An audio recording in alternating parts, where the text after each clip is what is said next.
How to get perfect cheekbones with makeup.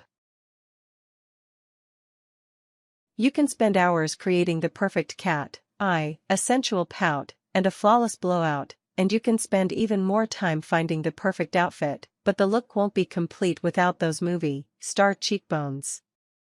Your cheekbones define your face, and without highlighting them, your face may look flat or dull. By utilizing a little bit of blush and contouring and highlighting your natural bones, you can let your cheekbones shine the next time you go out for a night on the town. Part 1: Prepping and Priming for Makeup. 1. Wash your face. Even if you washed your face with a facial cleanser the night before, give it a good scrub in the morning, or right before applying your makeup. Use a cleansing oil or an alcohol-free facial cleanser. If you use a facial oil, simply dab some on a cotton ball as you would nail polish remover and swipe across your face. Facial oils break up the dirt particles instantly and clean out your pores. Once the oil is on, rinse. If you use a facial cleanser, gently massage the cleanser onto your face and neck in small circular motions with your fingertips. Once applied, rinse with warm water. 2. Exfoliate. If you have not done so within the past 24 hours, exfoliate your skin to remove dead skin particles and reveal the new, smooth skin beneath. Avoid exfoliates with microbads or large particles, as these will only cause tears in your skin. Applying your facial cleanser to a warm washcloth and massaging the washcloth on your face is enough exfoliation. A facial toner is a great addition to the exfoliation process. If you exfoliate at night, apply the toner before going to bed. If you exfoliate in the morning, apply the toner before applying your makeup. 3. Apply a serum.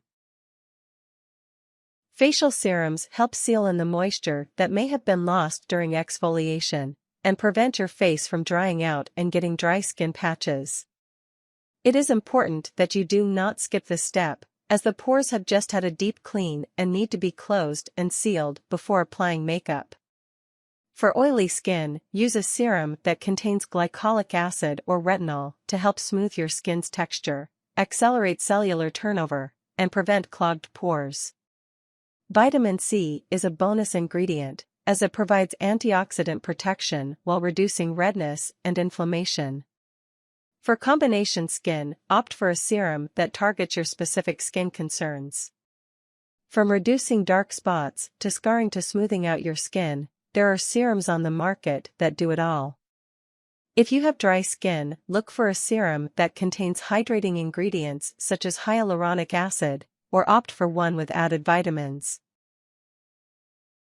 4. Apply a moisturizer with SPF. Moisturizer serves a number of purposes, from protecting your face from the sun to improving the texture, tone, and general appearance of your skin. Moisturizer also provides an even surface for makeup application. Aim for a moisturizer with at least 30 SPF, as anything less will not adequately protect your skin from the sun's rays. Always moisturize after washing your face, as facial cleansers tend to dry out the skin. Let the moisturizer absorb into your skin for a full 1-2 minutes before moving on to the next step. 5. Apply the primer. Too many people skip the primer, but this is a mistake. Primer helps smooth the surface of your skin, fill unwanted pores, evens your skin tone, and gives your makeup something to adhere to throughout the day. Use a primer that contains silicone, as this will act as a protective barrier between your skin and makeup. Take a small amount of primer and start in the center of your face, then work your way outward. Aim for a light coverage, nothing too heavy. Apply only with your fingertips or a sponge, never a brush. Avoid applying primer to beneath or around your eyes. Part 2: Contouring and Highlighting. 1. Apply your foundation. Using your fingertips or a foundation brush, apply your regular, everyday foundation all over your face. This is just the base, and should be the same color as your skin tone. Be sure to apply foundation from the top of your forehead to beneath your chin, and around your neck. This will ensure that there is not an unnatural-looking line separating your head from your neck. If you notice any blemishes such as under eye circles, now is the time to cover them with concealer.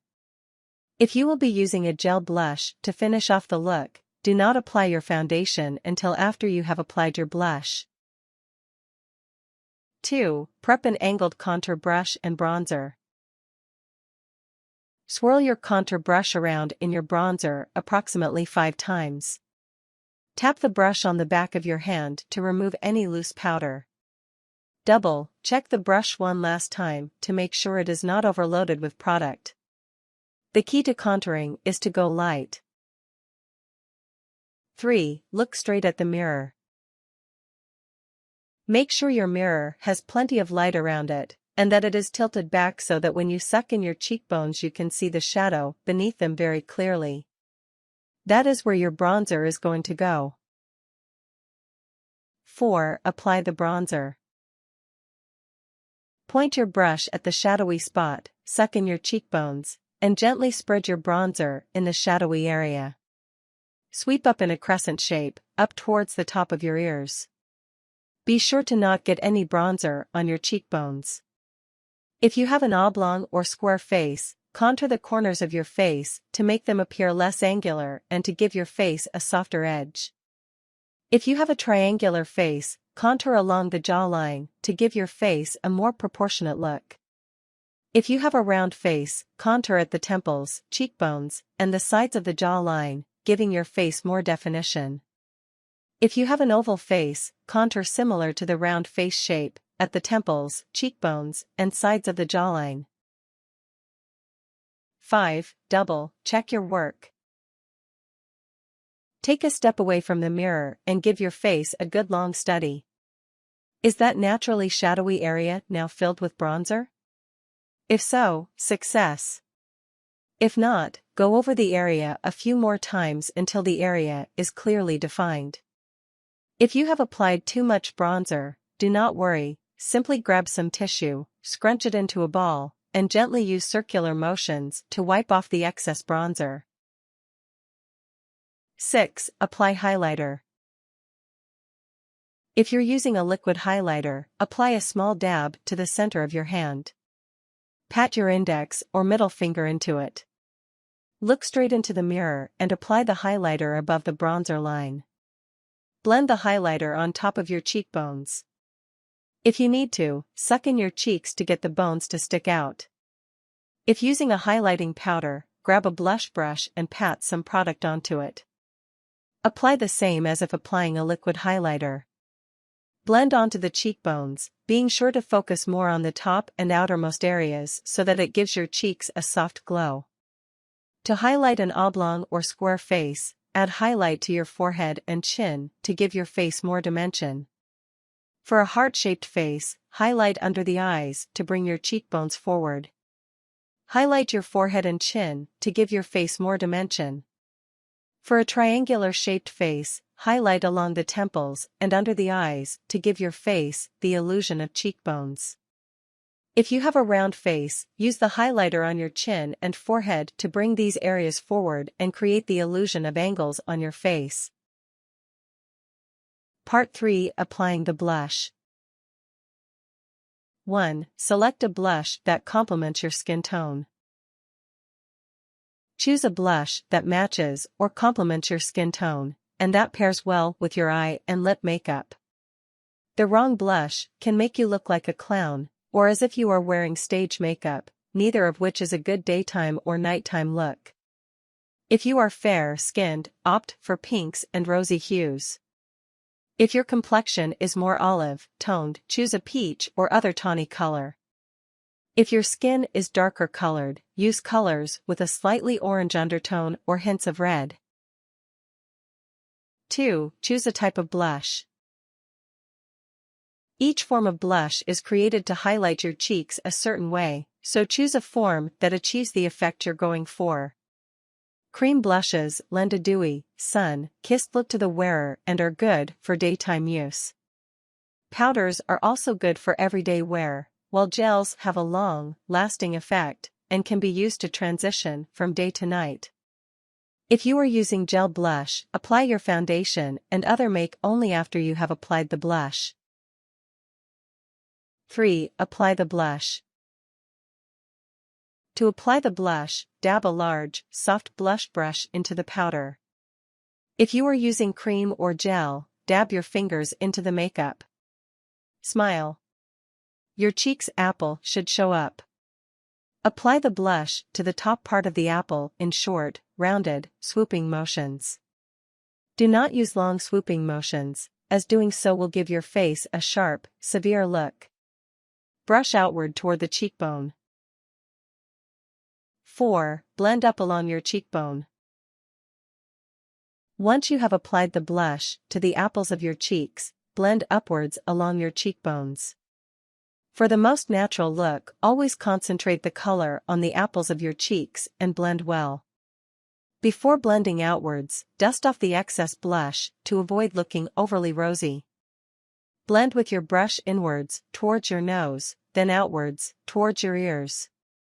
Make the motions half, moon-like, and not angular, as this will make you look clownish. Always use a clean brush for blending. Once you're done blending, brush downwards to smooth the natural peach fuzz along your cheeks. 5. Set the look. To set the look and ensure that your makeup doesn't run or smear throughout the day, tap a small powder brush into your setting powder. Get a very light amount on the brush, so light that you can barely see it. Tap lightly along your cheeks, T-zone and chin. You can also use setting spray, which you apply by misting onto your entire face. Setting spray is easier to apply than setting powder and offers a more natural, finished look. Tips. For a complete supermodel look, get a slightly darker blush, and whilst still sucking in, blend a darker blush into the sucked-in areas with your fingers. Blend very well, making sure you don't leave too dark dots on your face. Learn how to contour your whole face and not just your cheekbones for a complete Kim K look. Create fuller-looking lips by highlighting your Cupid's bow.